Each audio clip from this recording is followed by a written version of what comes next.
جملے میں کہیں گے تو میں آپ کو بتا دیتا ہوں کہ جمہوریت اور اگر آپ تفصیل سننا چاہتے ہیں کہ 2024 میں 8 فروری کو جو الیکشن ہوا اس وقت ہم چونکہ مسلم لیگ نون کے ساتھ ہمارا جو ووٹ آف نو کانفیڈنس تھا اور اس کے باوجود ہم نے جو اکثریتی پارٹی تھی پی ٹی آئی نے ان کو آفر کی ہے، انہوں نے ہمارے آفر کو ٹکرا دیا ہے۔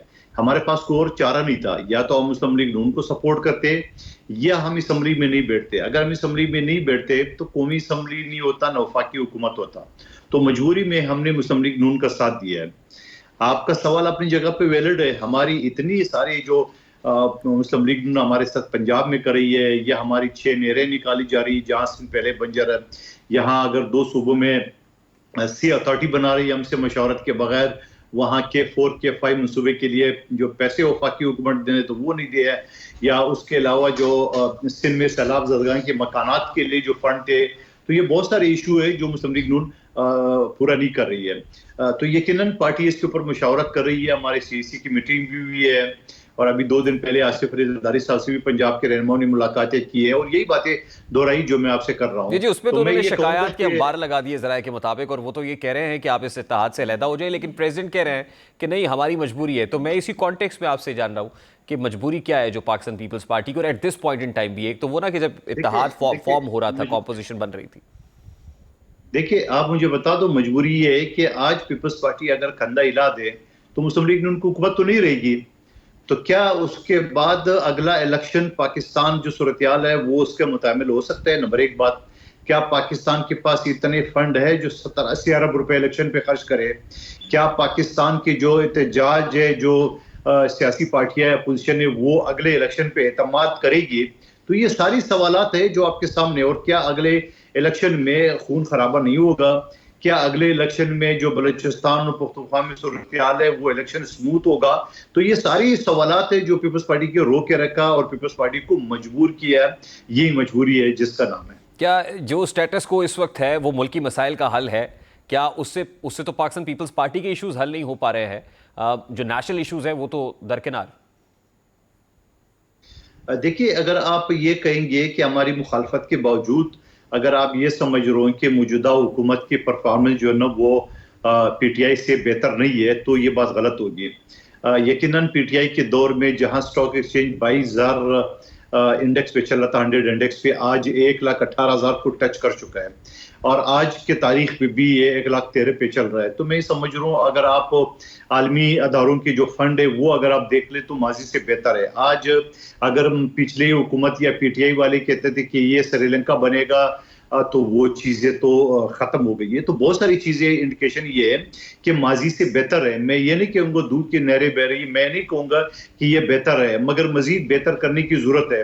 لیکن اب یہ سوال یہ ہے کہ اگر آپ یہ کہنے کی کہ بالکل ہی ختم ہے، پی ٹی آئی کے دور سے بھی بدترین حالات ہے، تو ضرور آپ کا رائے ہو سکتا ہے۔ اچھا اس وقت جو سچویشن ہے سر، دوسری طرف تحریک تحفظ آئین پاکستان نے آج ایک اکٹھ کیا، ایک کنونشن ہوا، اور گرینڈ اپوزیشن الائنس بنانے کی باتیں ہو رہی ہیں، عید کے بعد دمادم مست کلندر کی بات ہو رہی ہے۔ آپ کو لگتا ہے کہ ایک طرف تو ظاہر ہے پاکستان پیپلز پارٹی میجر سٹیک ہولڈر ہے اس حکومت کے اتحادی ہے، وہ ناراض ہیں، خفا ہیں، دوسری طرف اپوزیشن بھی اس حکومت کے در پہ ہے، تو حکومت جو ہے وہ کہیں نہ کہیں ڈگمگائی ہوئی ہے، کہیں پریشر میں، دباؤ میں؟ دیکھیے پہلے تو یہ گرانڈ اپوزیشن جس کا ہم نام دے رہے ہیں، میں اس کو ٹی ٹی پی کہتا ہوں، تو یہ تحریک تحفظ پاکستان کی بات آپ کر رہے ہیں، تو کیا اس سے پہلے یہ اتحاد نہیں بنا تھا؟ محمود خان چکزئی صاحب کو سربراہ نہیں بنایا تھا؟ اور جہاں محمود خان چکزئی صاحب نے کہا کہ میں جمہوری آدمی ہوں، میں نے سیاسی پارٹی یعنی پیپلز پارٹی اور نون لیگ سے بات کرنی ہے، تو خان صاحب نے ان کو سائیڈ لائن نہیں کیا، یہ آپ کے سامنے کی بات ہے۔ کیا ماضی میں جو گالی گلوچ کرتے تھے مولانا صاحب کے بارے میں اور پھر مولانا کے در پہ پڑ گئے اور 24ویں ترمیم میں مولانا کے ساتھ ان بورڈ رہے، اور اس کے بعد جم مار کے حکومت کے ساتھ مذاکرات کیے، اور مولانا صاحب کو کانوں کان خبر نہیں ہوئی، اور مولانا صاحب نے ان کا ذکر بھی کیا، شکوہ بھی کیا ہے، اور تو کیا یہ ثبوت نہیں ہے؟ کیا اختر مینگل صاحب کے ساتھ جو پچھلی حکومت بھی کی، اب کیا کریں گے؟ کیا منظور پشتین کا تنظیم پی ٹی ایم کے ساتھ جو 11 اکتوبر کو گرانڈ پختون اسمبلی میں یا جرگے میں جو انہوں نے فیصلے کیے، وعدے کیے، تحریری معاہدہ کیے گنڈپور صاحب نے کہ میں اسمبلی کے اندر قانون سازی کروں گا 2 مہینے کے اندر اندر، آج 4 مہینے ہو گئے، کیا وہ پورے ہو گئے؟ تو یہ سارے سوالات تو آپ کے سامنے، کیا یہی لوگ ان پہ بھروسہ کریں گے؟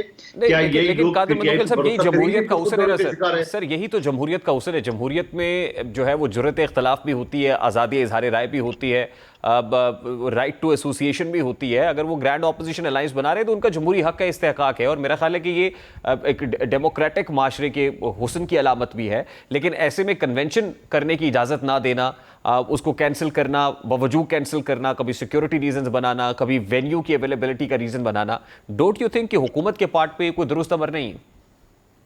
بالکل غلط ہے، بالکل میں اس کی شدید مذمت کرتا ہوں. اگر اپوزیشن، جس کو آپ گرانڈ اپوزیشن کہتے ہو یا ٹی ٹی پی کہتے ہو، تو وہ اگر رمضان سے 2 دن پہلے کوئی میٹنگ کرنا چاہتے تھے جس سے آپ پورے کا پورا رمضان میں ٹاک شو کا زینت بنا دیتے تو کیا رشتہ، بتا دیتے بیچارے کو رمضان تک کا، یہ عید تک تو ویسے وہ ٹائم دے چکے حکومت میں. کیا رمضان میں رات کے ٹائم جو لوگ بور ہوتے ہیں، کیا وہ ٹاک شو میں آپ ذکر بھی نہیں کرے کہ فلانے نے یہ ڈائلاگ مارا، فلانے نے یہ ڈائلاگ مارا، فلانے نے یہ دھمکی دی ہے؟ تو یہ چیزیں چھینا میں کہتا ہوں غلط بات ہے، بالکل غلط ہے. آئین کی آرٹیکل 15، 16، 17 یہ کہتا ہے کہ آپ کو جلسے جلوس اور ان چیزوں کی آپ ممانعت نہیں ہے، آئین میں کھلی اجازت ہے. تو یہ کون ہوتا ہے اس کو منع کرنے والے؟ اور آپ کے ٹاک شو کی زینت بننے والی جو گفتگو ہے اس کو ختم کرنے کے لیے، تو یہ میں شدید مذمت کرتا ہوں. اچھا، یہ بھی آپ کا ظاہر ہے کہ حسن نظر ہے، بڑا سرکاسٹک وے میں آپ یہ طنز بھی کر رہے ہیں میٹھے میٹھے انداز میں اپوزیشن کو، اور ساتھ ہی باور بھی کرا رہے ہیں کہ بالکل غلط ہو رہا ہے. لیکن آپ کو لگتا ہے ایک طرف تو آپ ظاہر ہے اس لیے کھڑے ہوئے حکومت کے ساتھ کہ جمہوریت کے لیے ناگزیر ہے حکومت کے ساتھ کھڑے ہونا، دوسری طرف یہ جو چیزیں اپوزیشن جن پر تحفظات کا اظہار کر رہی ہے یہ خود جمہوریت کے لیے خطرناک بھی ہے، اور ظاہر ہے کہ یہ بہت سے ان لوگوں کے ہاتھ مضبوط کرتے ہیں جو نادیدہ قوتیں جن کو ہم کہتے ہیں. دیکھیں میں ایک چیز یہ بتاؤں، اگر آپ ان قوتوں کی بات کر لیں تو ماضی میں جنرل فیض عمران خان صاحب کی انگلی پکڑ کے اسمبلی لاتے جاتے نہیں تھے؟ کیا ہر تیسرے دن آئی ایس آئی کے ہیڈ کوارٹر میں D G I S I کی کرسی پہ عمران خان صاحب براجمان نہیں ہوتے تھے؟ کیا ان کے لوگ جو کہتے تھے کہ ہم ایک پیج پہ، سیم پیج پہ، اور پیج آخر پھٹ نہیں گیا؟ تو یہ ساری چیزیں بھی تو یاد رکھنا چاہیے نا سارے.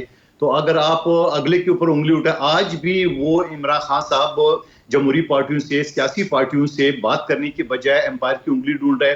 آج بھی وہ آرمی چیف کو خطوط لکھ رہے، اگلے نے کہا میں نے تیرے خط نہیں پڑھنا ہے، میں نے پھاڑنا ہے، میں نے وزیر اعظم کو بھیجنا ہے، پھر بھی کہتے نہیں جی ہم نے آپ کو خط لکھنا ہے. تو یہ ساری چیزوں کو میں کیا جمہوریت کہوں گا؟ ان کو میں سیاست کہوں گا؟ ان کو میں سیاسی پارٹی کہوں گا؟ کیا کہوں گا؟ آپ ہی نام رکھ دیں. نہیں، لیکن کیا ہم کہہ سکتے ہیں کہ آج آپ کے اتحاد کا ضامن بھی کوئی امپائر، تھرڈ امپائر یا میچ ریفری ہے؟ نہیں، ہمارا ضامن تو اس وجہ سے نہیں ہے کہ دیکھیں ہمیں 2 صوبوں میں حکومت موجود ہے، ہمیں وفاق میں نہیں بھی ہو تو کوئی فرق نہیں پڑتا ہے. وفاقی کابینہ میں ہم نہیں ہیں تو ٹھیک ہے، ہم اور اچھا ہے، ان کو کرنے دو اپنی پالیسی. تو میں یہ سمجھ رہا ہوں کہ ہمارا ضامن کیا ہو سکتا ہے، سمجھے نا؟ ہم تو خود دیکھ رہے ہیں. آپ ہماری جگہ پہ بیٹھ کے سوچے، اگر ہم مسلم لیگ نون کو آفر نہ سپورٹ نہ کرتے، پی ٹی آئی کو آفر کر کے انہیں ٹکرایا، تو ہمارے پاس آپشن کیا تھا؟ ہمارے پر آپشن اگر یہی تک کہ ہم خود حکومت بنا نہیں سکتے تھے تو اس کا مطلب وفاقی حکومت نہیں بنتی، قومی اسمبلی نہیں بنتی. پھر وہ یہ کھڑا ہوتا، صوبائی اسمبلی نے تو نہیں اپنی حکومتیں توڑنا تھا، انہوں نے تو ایسے قرارداد پیش نہیں کرنا تھا، گورنر نے اسمبلی نہیں توڑنا تھا جب تک ریزولوشن پاس نہ ہو جائے صوبائی اسمبلی سے. تو اس کا مطلب یہ چاروں صوبے اسمبلی اپنی جگہ پہ ہوتی، چاروں صوبوں میں حکومتیں اپنی اپنی جگہ پہ ہوتی اور وفاق نہیں ہوتے، تو کیا یہ سمبل ہوتا تھا جمہوریت کے؟ کیا وہ اچھا لگتا تھا؟ یہ تو ہو جائے سارے، ہمارے پاس آپشن کیا تھا؟ ٹھیک. قادر مندوخیل صاحب، لاسٹلی اینڈ ویری کوئکلی، جو نقشہ آپ کھینچ رہے ہیں اس سے تو لگتا ہے کہ جیسے مستقبل قریب، ایون مستقبل بعید کے اندر بھی ملک الیکشنز کا متعامل نہیں ہو سکتا. دیکھیے بالکل نہیں ہو سکتا ہے. دیکھیں الیکشن ہو تو پورا پاکستان میں ہو، ایک قومی اسمبلی میں کیوں ہو؟ کیا پنجاب میں نون لیگ اپنی حکومت توڑے گا؟ نہیں توڑے گا. کیا بلوچستان اور سندھ میں پیپلز پارٹی اپنا حکومت توڑے گی؟ نہیں توڑے گی. کیا پی ٹی آئی نے جو ماضی سے سبق سیکھا وہ پختونخوا حکومت توڑے گی؟ نہیں توڑے گی. تو جب یہ نہیں توڑے گی تو وفاقی حکومت اگر ہم توڑ دیں، وفاقی اسمبلی سے ہم الگ ہو جائے، تو رہے گا کیا پھر؟ آپ مجھے بتاؤ کیا ہوگا؟ ملک میں مزید افراتفری نہیں ہوگی؟ جب صوبائی اسمبلی اپنی جگہ پہ ہوگی اور وفاق نہیں ہوگا، وہ قومی اسمبلی نہیں ہوگی، تو ہوگا کیا؟ تو اس چیز کو بچانے کے لیے، اس سسٹم کو بچانے کے لیے، اس جمہوریت کو بچانے کے لیے ہم حکومت کا ساتھ دے رہے، ادروائز ہم ایک دن بھی خوش نہیں ہے. میں تو کہتا ہوں اللہ کرے آپ کا پروگرام ختم ہونے سے پہلے بلاول صاحب اعلان کر دے کہ وفاقی حکومت سے الگ ہو جائے، تو پھر آپ دیکھتے رہیں گے ہوگے کیا. بہت بہت شکریہ قادر مندوخیل.